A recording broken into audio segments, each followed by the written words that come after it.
3. G'day there and welcome to the Couragepreneur podcast. I'm super excited because I've got the awesome Rachel Beck as our second guest episode. So thank you and welcome, Rach. How are you? I'm good, Vix. Thank you for having me. I'm really excited to do this with you. Thank you. Fantastic. And for those that don't know Rachel, you probably should because she's an amazing lady. She's an international award-winning photographer, and she now, from the lens, she goes to the keyboard, and she's changed from photography, which is a passion of hers, into writing. And she's got an amazing book, Finding Your Way When Life Changes Your Plans. So we'll touch on a bit about that. But what we'll do, and Rach is from Des Moines, Iowa. I'm tuning in from Sydney. And, I just love the fact that we connected via LinkedIn, didn't we, Rach? Yeah, a long time ago. Oh, no. Yeah, and you had me on your interview. We went live, and now paying the compliment and privilege back. So thanks so much, Rach. So what I'll do is just start off by asking a few questions, all based around courage. We are the Couragepreneur podcast. So what does courage mean to you, Rach? Courage is everything to me, Pix, because without courage, I wouldn't be here today. Yeah. Courage to survive life or death situations. Courage to get back on my feet when there's times that I didn't think it would be possible. Courage is everything to me. Yeah. It's what has kept me going. Sometimes, we find it really difficult to dig deep, and then sometimes we have to dig deeper, which to pull ourselves back up again. Yeah, and everybody's overcome adversity and abuse or tragedy and trauma, and yourself included.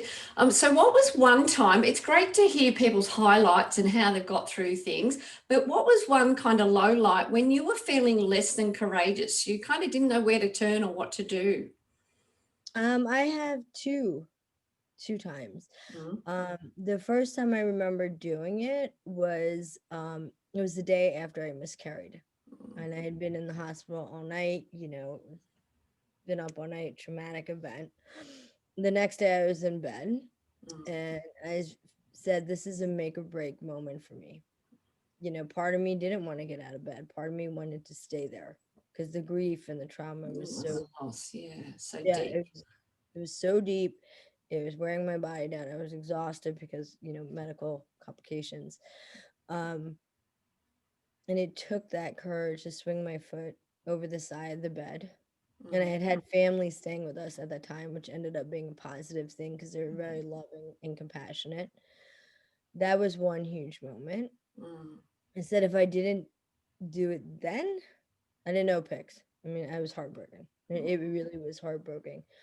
I've had two other moments, which were make or break moments. I was almost drowning on the bottom of the ocean a couple years ago. I had fallen off like some rocks, like the ones you have in the background. And the current was extremely strong. And my mother and cousin were watching this all unfold. We were on vacation. And I had gotten pulled down into a vortex. And so imagine like kind of like this, and your body's going up and down. And the first time I came up, caught my breath, was like, I'm gonna be okay. And then it happened again. And I had to go with the current, which was so strong, and I'm a very strong swimmer. I was holding on to the rocks. I was getting cut up. There was blood, and I was fight or flight. Right? So then I got sucked down a third time. And at that point, I was holding onto rocks. My legs were swinging into a cave. And I knew that if it was like underwater cave, I knew if I let go, that would be it. I felt peaceful. I felt calm because the ocean's my favorite place in the world. And instead of if I'm going to die, this is the place for me to die. But something said kick one more time. So I used courage. I kicked one more time. I put my hand out. And at that moment, one of my aunt's really good friends had run down the rocks and saved me. But it was courage. Wow. Yeah. Wow. And it just shows that, the time when you've just faced absolute loss and grief with losing your bubba, and then, facing basically death in the eye, and you still had the courage to put one foot in front of the other and keep going. And that's what this podcast is all about. It seems giving hope and inspiration to people that no matter where you are, how low you are, the pain and the hurt and the suffering that you're going through, you can just simply do one thing and put one foot in front of the other. So thanks so much. So it's just, there's so many synergies, Rach. Like I personally had, well, fairly good pregnancies. I had 2, but my mum lost 4 bubbers. And, you know, that was in the time when they were just whisked away and no name, no grave, no nothing. So she physically lost, you know, a growing human. And yeah, just to have that to go through would be so tough. And I can kind of sympathize with you and empathy, but yeah, I just can't experience that loss of a loved one. Like, you know, I've lost both my parents, but to lose your own, it's just so tragic. There's the first, 3 weeks, the first 3 months, Yeah. 12 weeks, 11 weeks. It was very difficult. Yeah. And it's something that I'm trying to be an advocate for. I'm trying to be a voice for the infertility, the miscarriage community, because they need a voice. Yeah. Yeah. That's for sure. And you are such a beautiful, passionate, strong voice, and you've got a great following on LinkedIn. And as I said, that's how we connected. So now turning it around, Rach, what's one time when you were feeling really courageous? Ooh, it's a very powerful story. Okay. And it's not a happy story either. In fact, I'm going to be honest with you. Yeah. After everything I'd gone through with the infertility and the miscarriage, I had tried the adoption route, where I had gotten the call, got on the plane, went, fell in love with the baby. And this all happened in a 24-hour period, and then lost the baby. It was a failed adoption. And, drove home because I couldn't get back on the plane with an empty stroller, the whole thing. That was a make or break moment for me again, because I had already, miscarried. Then it was the adoption. I gave myself some time, it was like not walking into the empty nursery, shut the door, didn't go in there for a month, and then donated everything to women's shelter and the furniture to our friends who were having a baby. That took a lot of courage. I didn't know. I didn't know if I could do it again, Pix. I truly didn't know. It was a deeply traumatic experience because the situation around it. There's a lot that happened in 24 hours. It's the highs and lows of Absolutely. Yeah. emotions. So that changed me forever in that experience. And I needed to dig deep again. Wow. Thank you for being so raw and honest and transparent. And again, I just want to instill in people that that's what this podcast is going to be about. Like, I've got goosebumps.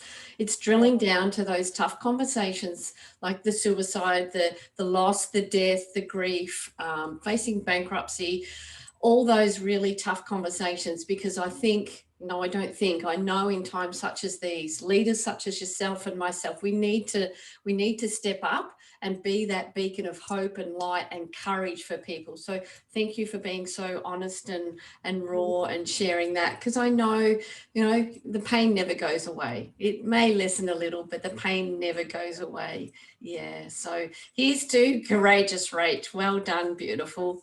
Yeah. And I like to keep things quite simple. So I've got a courage acronym. So the 7 letters of the word courage. And so the first letter is C. How do you best connect and communicate with others, Rach? Either be personally or professionally? Having the conversations, building Yeah. the real relationship. Nothing makes me happier than sitting down with like a cup of coffee, somewhere with a girlfriend. Like you and I have. We've done virtual Zooms where we're just Yep. We've done virtuals. Yeah. So building that relationship. Yeah.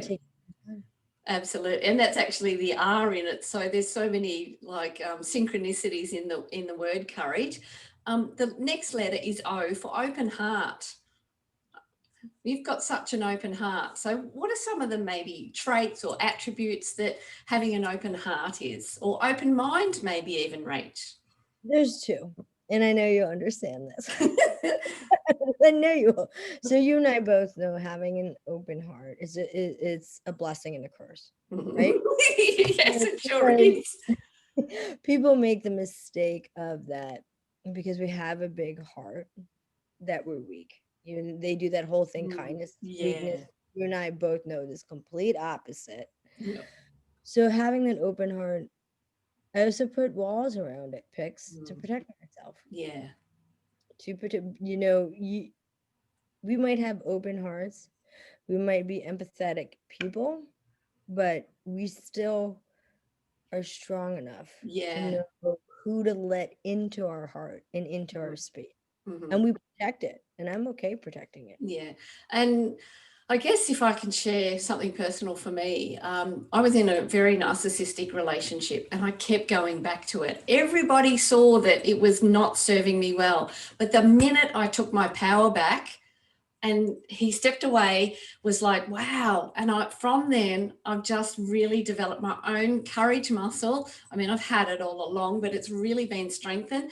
And saying yes to myself and no to something that wasn't serving me or my family for that matter just gave me such power. So having that open heart, and yes, we may be soft, but we're also strong. And that's So such, we're both a lot. yeah, You and I are both yeah, also, we're also lions. yeah.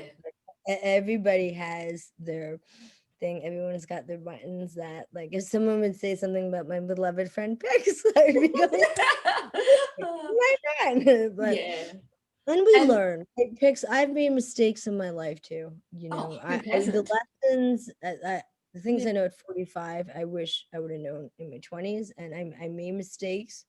The people I wish I didn't have in my life, Yep. Yep. even though they're there for an experience or Well, people are in your life for a reason or a a reason. season. They're lessons or blessings, and they're mistakes if you don't learn.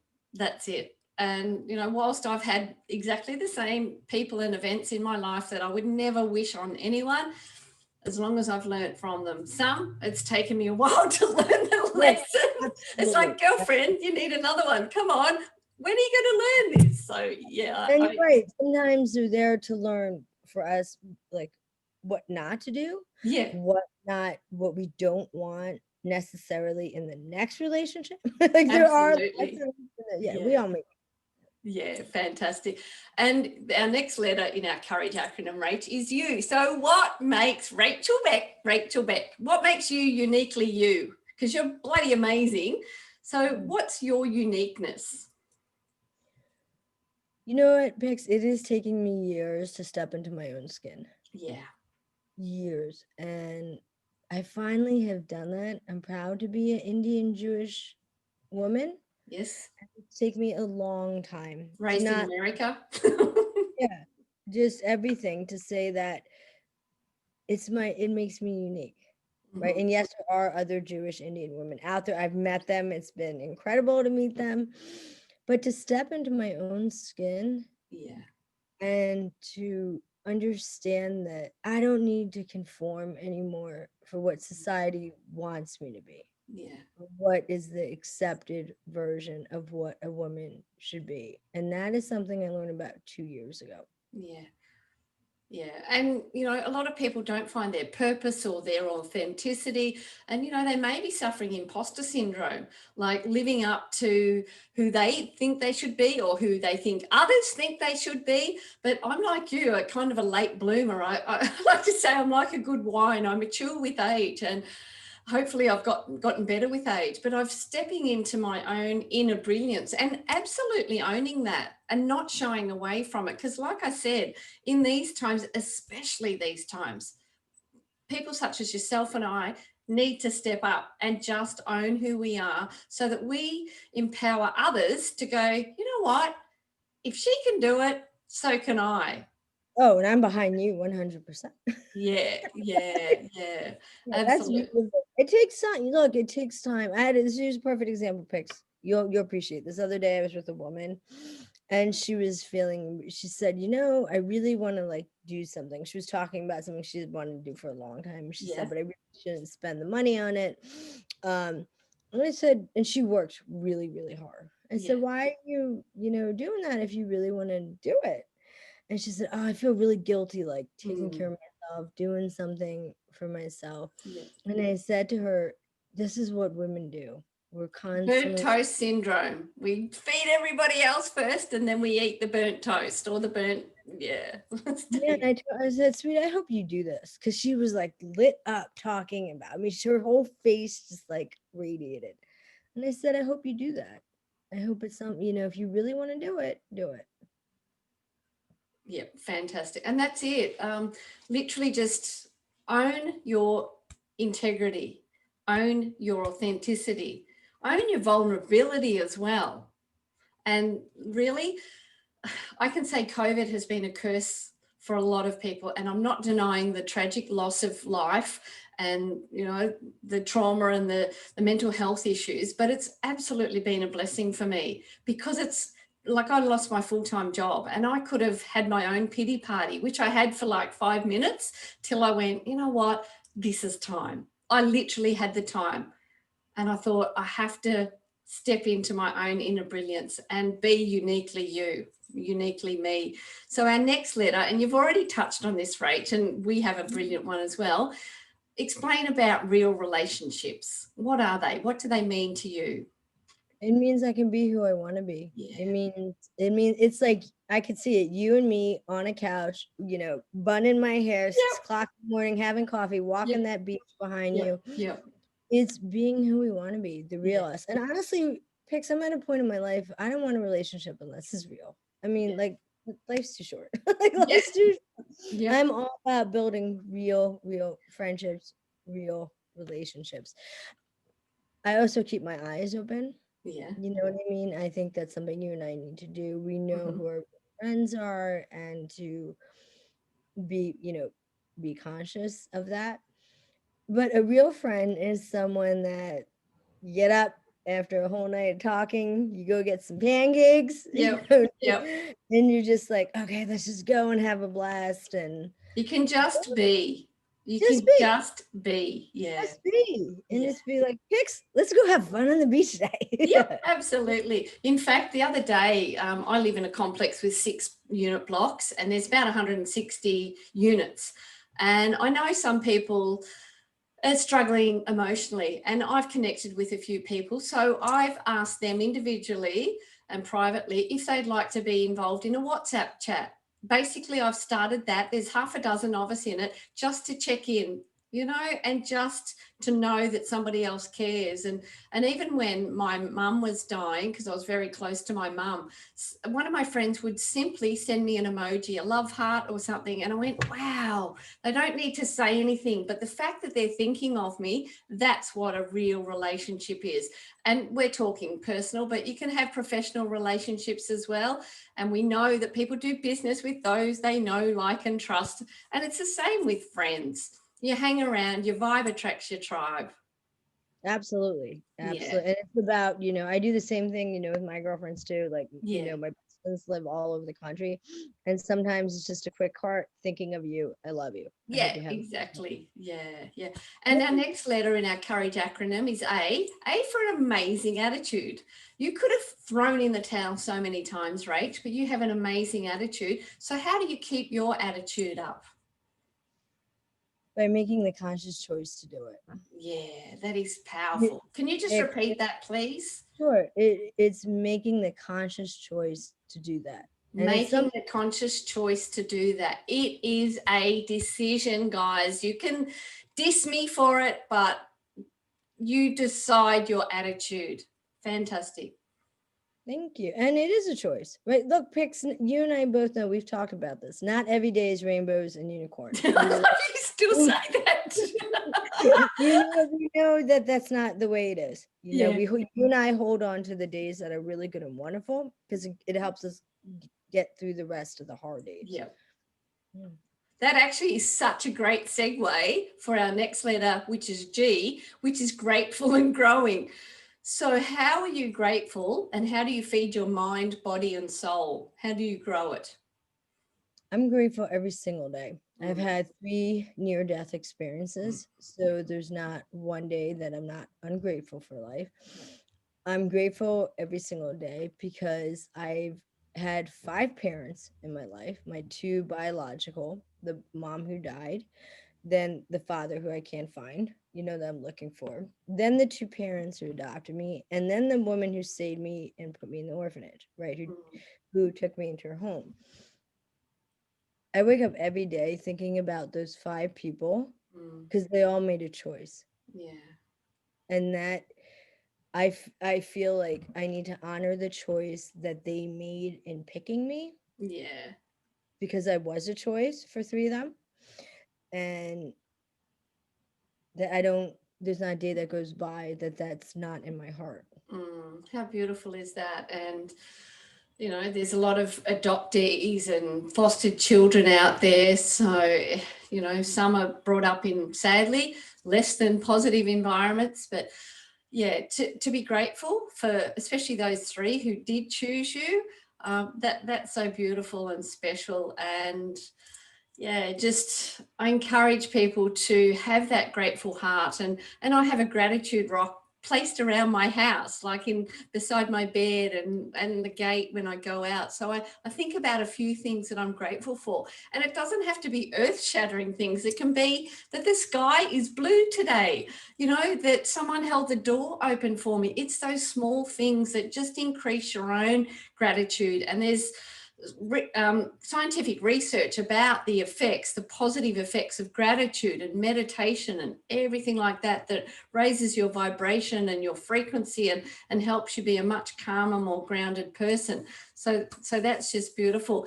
And our final letter in our courage acronym, Rach, is E for enjoy life and energy. So you enjoy life. You dance in the circumstances, I like to say, no matter what's going on. So how do you enjoy life? I'm like you. I love nature. That's like crucial for me. So how you and I both, we love our walks. We need to get out by water. That for me Yeah, has really important during the pandemic. You yeah, know, to still, because in the beginning, it was like 23 hours home, 1 hour out, mm. and nature is very healing for our soul. Grounding, earthing. Mm. It's very, very grounding for me. I can actually feel it when I don't have a walk. I can feel it Yeah. too. And I walk in the snow, the rain, it doesn't matter. I'm still gonna do my walk. So that's something I would encourage everybody to do. Yeah. It doesn't cost anything. Everybody can walk. Yes, yes. Something Even I if would actually, I remember hearing about this lady. She called it the clothesline diet. She was quite large and, had low self-esteem and was too embarrassed to go outside, like out in the public. She started walking around her clothesline, and then, like, she had to do a lot of laps, but she lost weight. So for people thinking, I can't go outside, we're in, lockdown, you can. You absolutely can. It's just the space. So get out there and start enjoying life. Get grounded, as Rach said. Yeah, and I never forget my purpose picks, right? I'm donating part of the proceeds of my book are going back to the orphanage. Yes, I don't forget where I come from. And that is what I am grateful for every single day. absolutely. Yeah, just so powerful. And Rach, if we could just close out with one thing that you'd like our listeners to take action on, because whilst knowledge is great, applied knowledge is where the beauty or the magic or the unicorns and rainbows do happen. So what's one bit of inspiration about courage that you would like our listeners to take action on right now or right today? Today, I'm going to tell them to surround themselves with the right people who are going to lift them up, who are going to motivate them, who's going to inspire them. I'm going to tell them to reach for the stars and to never give up. Mm, And that is so important. Picks, I reach, but I'm always going to try. So I'm going to tell them to keep trying. yeah. And our dreams belong to us and nobody else. No one else. It Yeah. is a sacred space in our heart. So I'm going to tell them to keep dreaming. Yeah. And be around people who believe in your dreams. They understand what you're doing. Yeah. Yeah. And that's so key. Like we literally like the 5 people we associate ourselves with, as Jim Rohn said. So make sure you associate yourselves with positive people. And it's okay to disassociate yourself from someone that's negative. As sad as that might be, a family member, but you have to put that metaphorical oxygen mask on yourself, and you have to feed your own tank. In fact, I posted today, how much is in your emotional and mental bank account? Make sure you top it up today, whether it be a walk on the beach or the park or your backyard. But, send a message to someone you care about. Bring those people who inspire and influence you to be your best self into your life. So it's all about the connections and, having that open heart, being uniquely you and developing those relationships and having an amazing attitude, being grateful and enjoying life. So thank you so much, Rach. Oh, you top up my tank. I love it. You're such a wonderful, positive role model for not only women, for men as well. And just love following your journey. You've got such an open heart and love you loads. And the fact that we connected and have had beautiful conversations has just really been amazing. So anything else you'd like to add, Rach? Thank you, Pix, for having me on the show. I love you dearly. You and I both know that people, it doesn't happen that way. We meet for a reason. And there's absolutely. And I know when it's all over and done and we can travel, I'm going to be walking that beach behind you. We're going to plan. Absolutely. I can't wait to meet all these amazing people in person. Yeah, I mean, it's hard, right? Yeah, I'll come to sunny Des Moines, Iowa, or you get trackside to Sydney, and we'll definitely catch up when this interesting time is over. But that's all good. But yeah. So I do encourage people to purchase Rachel's book, Finding Your Way When Life Changes Your Plans. And Rach, what's the best way to connect with you? LinkedIn, yeah. So go out and check out Rachel Beck, amazing lady and just beautiful, heart-centered, gorgeous person. So I love you loads, Rach, and thank you so much for sharing your courage and being so authentic and vulnerable. I really appreciate that, and wishing you a wonderful evening. Thank you to the listeners, and this has been Pix Jonathan interviewing the amazing Rachel Beck for our guest episode number 2. Thank you. Thank you.